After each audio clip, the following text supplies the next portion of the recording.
In this week's video, I'm going to be making some easy Halloween decor DIY. I figured that Halloween is right around the corner, so now's as good time as any to start putting up some Halloween decorations. I know that technically we're still in August, but honestly, I'm ready to celebrate fall in all of its glory. Soon, all of the crickets will die. And it'll be my time to shine.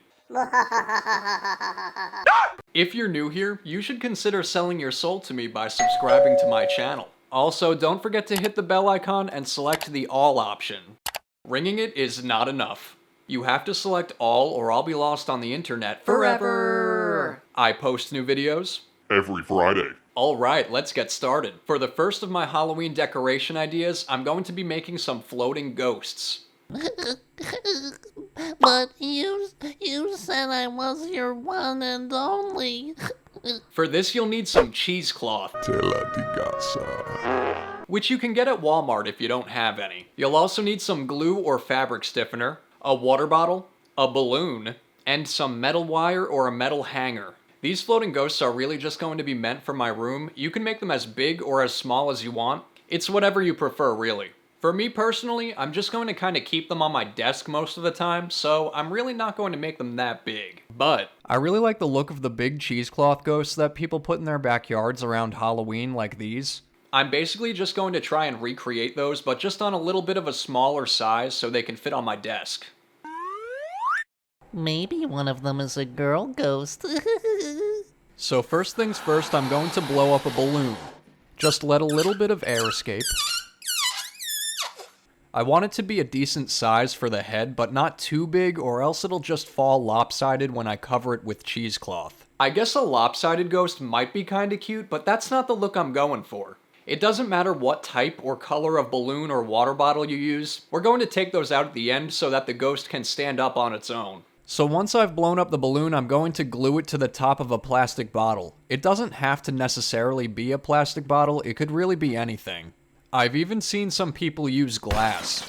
Just be creative. If you wanted a taller ghost, you just have to use a taller object for the body. Obviously. For me, I'm just going to take this balloon and glue it on top of this water bottle. You can see I just took some wire and poked it through the bottle to make the little arms. Now I'm going to mix together a little water and Elmer's glue. I'll just be using about a 50-50 mixture of water and glue. Some people did use fabric stiffener for this, but I'm just going to try using glue since I heard that works too and it's what I had on hand. Oh geez. Okay, never mind. I tried the glue and it was pathetic. It was hard to spread the cheesecloth over the balloon and water bottle. It just kinda glooped together and kinda looked dead. Ew. Yeah. I'm gonna go grab some fabric stiffener instead. BRB. I added some little tinfoil hands on my second attempt just so that the cheesecloth doesn't tear. This'll make my life a lot easier. I just sprayed a buttload of fabric stiffener. I do want to give them a face and everything, but I'm gonna wait until they're completely dry. After it dried, I popped the balloon and pulled out the contraption as gently as I possibly could. I think I'll give them some little faces. Alright, I guess I gotta name these suckers now. This is Bob, Fred, and George. For my next Halloween decor DIY, I'm going to make 3 sock gnomes. They're really easy, there's no sewing required, and of course, they're super adorable. I also really like that you can kinda customize them as much as you want. I'm going to be making 2 witches and a wizard. So first, you're going to need a sock. It can really be any color, that doesn't matter. It can also be any material that you choose. Well, except like rocks or wood or something. Obviously. There's going to be a good witch named Helga and an evil witch named, Smelga. They're sisters but complete opposites. I'm also going to give Smelga a boyfriend named Paul. Smelga and Paul are both goth. She's always been a bit boy crazy while Helga's pretty much just forever single. I'm sure you know how that feels. As for Paul, he's happy. He's always wanted a big witty goth GF. Fuzzy. You have to add some filler into the sock just to bulk up the body. It kinda looks like a potato, but still cute. I'd rate it a solid 4 out of 5. You can pretty much fill it with anything, like beads or small pebbles. I just filled mine up with a big rock at the bottom and some stuffing. You basically just want to give the gnome some stability. I know a lot of us don't know what stability looks like or feels like, but hey. A for effort. For the nose, I just stuffed a little styrofoam ball in there, and then I just tied a rubber band around it a few times. After the nose job, I rubber banded the top of the sock and cut the excess off. I did add another layer of black sock, and then I wrapped it around the nose and glued it down. This part is going to be covered with hair and a sock hat, so it'll start looking more put together in a second. Paul has a majestic beard. He has many wannabe hipster fans. He keeps his beard finely tailored. Smelga loves his beard so much that sometimes she eats the cookie crumbs out of it. Hey, don't knock it till you try it. This is a judgment-free zone. You can often catch him twirling his beard like a cartoon villain. He's just the Coolest guy you'll ever meet. according to Smelga. So yeah, take that with a grain of salt. So I'm gonna stick this styrofoam cone onto his head. I first hollowed it out a little bit with some scissors so that it sits on his lumpy head a bit better. Then I just put a bunch of glue on the inside of the cone and around the outside rim, and then I stuck it on. I don't know how they do it in other countries, but here in America, when you're wearing a traffic cone on your head, it means it's your birthday. Just another American tradition, don't question it. Not everything is supposed to make sense. Now you stick a sock on it and bunch it up and slide it down on that cone. It looks like a pointy beanie. He got it on sale at Hot Topic. Not sponsored. I'm just gonna give Paul a little break while I work on the others. I do want to accessorize all of them and make them look cooler, but I'll do that at the end. Helga's the good witch. She's a happy little hippie who likes collecting shiny rocks for absolutely no reason. She has about 54 bowls of them around her house.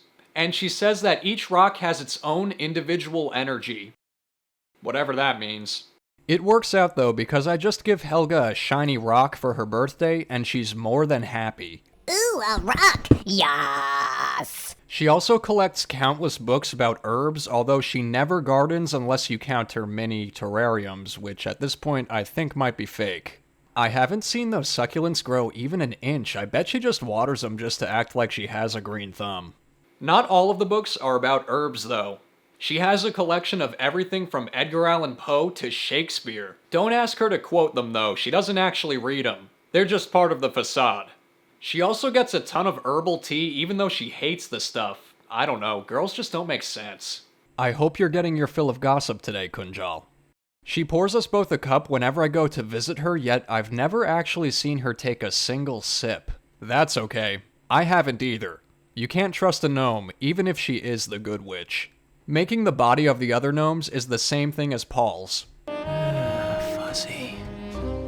For Helga's hair, I used the same kind of fur that I used for Paul's beard, just a different color. I cut 2 strips of fur and then glued them together for each of her ponytails, and then I glued them onto her face. I rubber banded the bottom of them to make it more obvious that they're ponytails. Helga's hair is kinda poofy. It's what happens when you spend too much time in the great outdoors and humidity strikes. How do I know humidity struck? Because Helga will always mention how much of a mess her hair has become because of the humid weather. Not that there's really much of a difference in how her hair actually looks, it's just that she's really dramatic when it comes to her hair.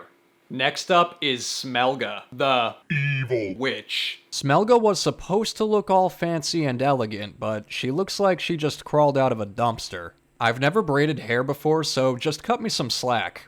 What have I done? She got a little disheveled while hanging out with Paul. She leaves a path of chaos everywhere she goes. She doesn't even mean to most times. Careful when you try to open up the door to Smelga's place. Usually it's barricaded by a pile of trash and clothes and everything in between. Not intentional, that's just how she lives. This is a judgment-free zone. She once found a rat living in one of the piles. She decided to adopt it and name it Chucky. Please stop making eye contact with the rat, Blue. It's self-conscious. Smelga is head over heels for Paul. She talks about him all the time. Oh, I see you had some Oreos today. I don't know if I should leave this in, so I'm just going to. They do argue a lot about pointless stuff. Trust me, Paul. When she says she's fine, she's not fine. I learned that the hard way. Now I'm going to add some accessories.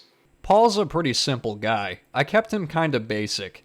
He basically just has a big silver chain wrapping around his hat. He's goth and he likes silver chains. Not much else to it. Helga the Good Witch likes to decorate her hat with flowers, feathers, and vines, really anything she finds out on her driveway. She's going for that whole save the planet vibe, but I swear I once saw her throwing plastic in the garbage can. Each of the gnome sisters have their own amulet. It's the source of their power. Smelga also has a chain wrapping around her hat, just like Paul. That's how you know they're a couple. Oh, and of course witches need their brooms. I found a few sticks in the yard, and I had these little grass things, so I just glued them together and wrapped some black wire around them. I painted Smelga's broom black, and I tried to make it look a little more banged up. Smelga's not a bad driver, Paul's the one who crashed it. And now it's time for some blush. I'm just using a paintbrush to spread some blush on their nose to add a little bit of color. It's hard to get Smelga and Helga in the same room, but I've managed to do it somehow. Here's everybody. Help me! Help me! Fred's resume is pretty impressive. I need you to like and comment, or he might take my job.